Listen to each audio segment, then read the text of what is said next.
In nomine Patris, et Filii, et Spiritus Sancti. Amém. Estamos então hoje, quarta-feira, daqueles domingos que sobram do tempo da Epifania, no quarto domingo daqueles que sobram. E estamos então desde o domingo, com essa missa reduzida, né? Durante a semana, desde o domingo. Eu dizia que o Evangelho era muito rico, né? E nós temos visto isso, cada dia meditando um pontinho dele. Hoje vamos a uma parte central, podíamos explorar mais esta repreensão de Jesus. O temor, a pouca fé. A pouca fé. Sobre tudo isso, então. A pouca fé.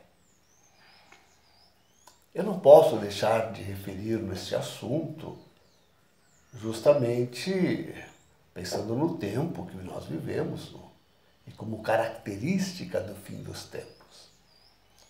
A fé apoucada, a fé desviada, é característica do fim dos tempos.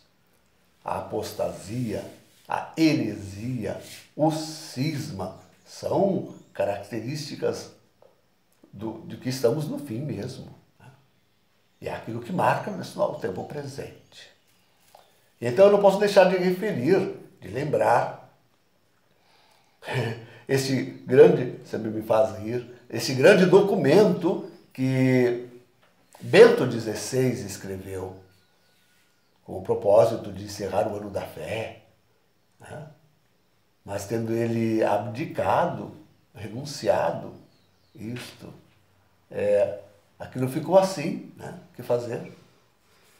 E então ele deu justamente para Francisco assinar. Me parece uma coisa fantástica isso, né?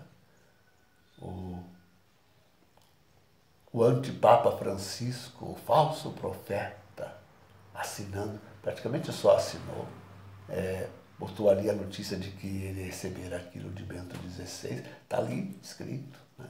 Não é invenção, no próprio documento está dito que ele recebeu pronto de Bento XVI.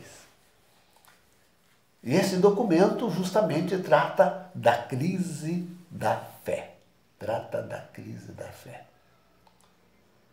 E todos nós vimos bem que a renúncia de Bento XVI convulsionou a igreja, apavorou a todos. Veja que foi um pontificado dificílimo, de grande perseguição, como jamais outro papa. Né? Foi grandemente perseguido Bento XVI. De forma que um ano antes já um cardeal anunciava, olha, ele só tem duas escolhas, ou morre ou renuncia. Ou renuncia ou morre. Né? E tem um ano para fazer isso. Tem um ano, o cardeal já anunciava, tem um ano para fazer isso. E de fato, um ano depois, exatamente um ano depois, ele renuncia. Né? Ele renuncia. E dessa convulsão toda da igreja é que os cardeais se reúnem em congregações gerais antes do conclave tinham que escolher um sucessor. Né? É neste clima de temor, de medo, de assombro, de desassossego, que é eleito o antipapa daquela forma fraudulenta, confessada, né? Por Daniels, eleito este homem. A grande pergunta é uma coisa muito simples. A grande pergunta é, com a subida, com a assunção deste homem, a crise. Porque os cardeais queriam que ele resolvesse a crise que colocou Bento XVI a correr. Né? A grande crise de fé. A grande crise de fé que este homem encontrou foi resolvida? Ou, Antes, pelo contrário, antes, bem exatamente pelo contrário. Com Francisco, a crise de fé assume algo catastrófico, né? Catastrófico. Estão todos aí a assinalar. Né?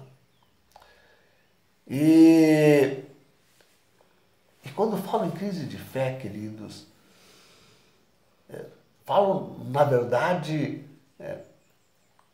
claro, quando se fala em crise de fé, se reporta, é interessante no Evangelho, se diz que se enumeram os preceitos da segunda tábua da lei.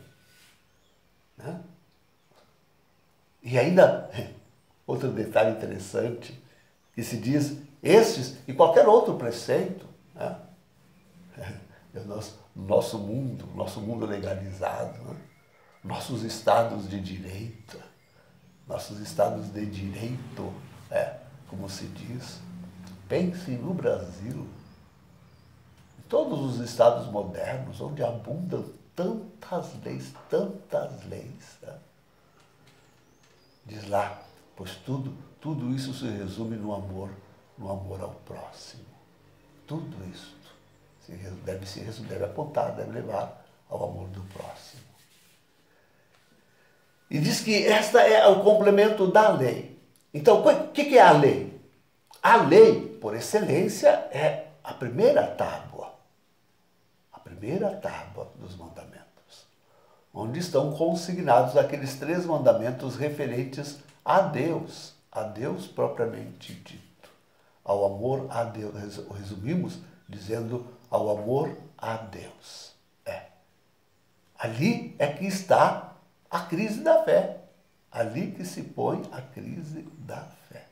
A crise da fé mexe, não é com a segunda tábua, mas diretamente com a primeira tábua da lei.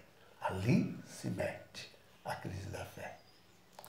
Ora, a base faltando, o seu complemento, o resto tudo decai.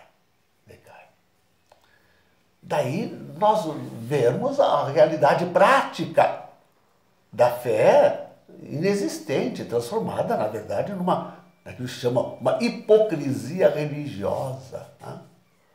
onde a iniquidade campeia. Porque não se faz mais a distinção entre o bem e o mal. Este é o grande problema. Não, bem e mal se misturam de tal forma que tanto faz um quanto o outro. E facilmente se chama de bem ao mal, o mal, e de mal o bem. Olha, vejam nessas leis iníquas que nós vemos nas escolas, nas nossas escolas, desde a primeira, falava ainda ontem, onde a verdadeira religião é tratada como uma coisa. E as falsas religiões, até as satânicas e demoníacas, estas são publicamente cultuadas.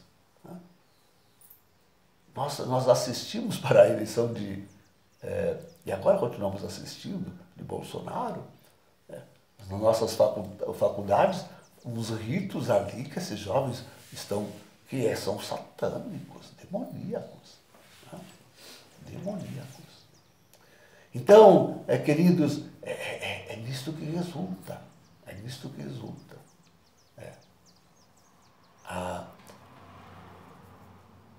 Na iniquidade, na tremenda iniquidade em que a segunda tábua da lei é completamente desprezada. E não prega bergoglio isto, que os mandamentos são são negativos, que é uma coisa que não se deve viver, não se deve seguir. Ele diz isso assim mesmo, com estas letras. É assim mesmo. Não, a crise da fé não foi resolvida. E se vê isso nesses planos malignos da nova ordem mundial e da contra-igreja, que quer acabar justamente com a única verdadeira religião. Pronto, está aqui. Nessas duas coisas. Tá?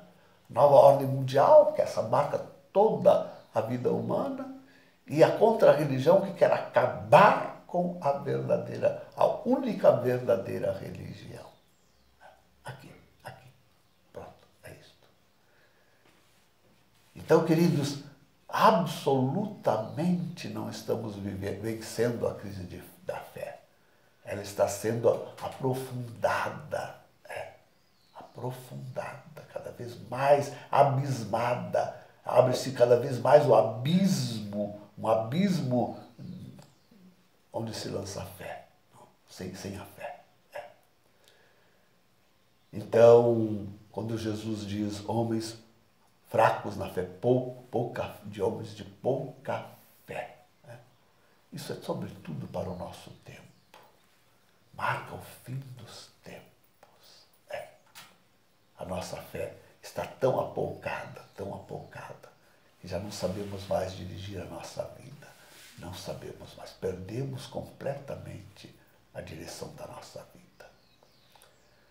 É preciso que a igreja remanescente se segure firme, não se deixe abalar. A única forma de retomar de novo o caminho de uma vida sã, segura, santa. Única maneira. Em nome do Pai, do Filho e do Espírito Santo. Amém.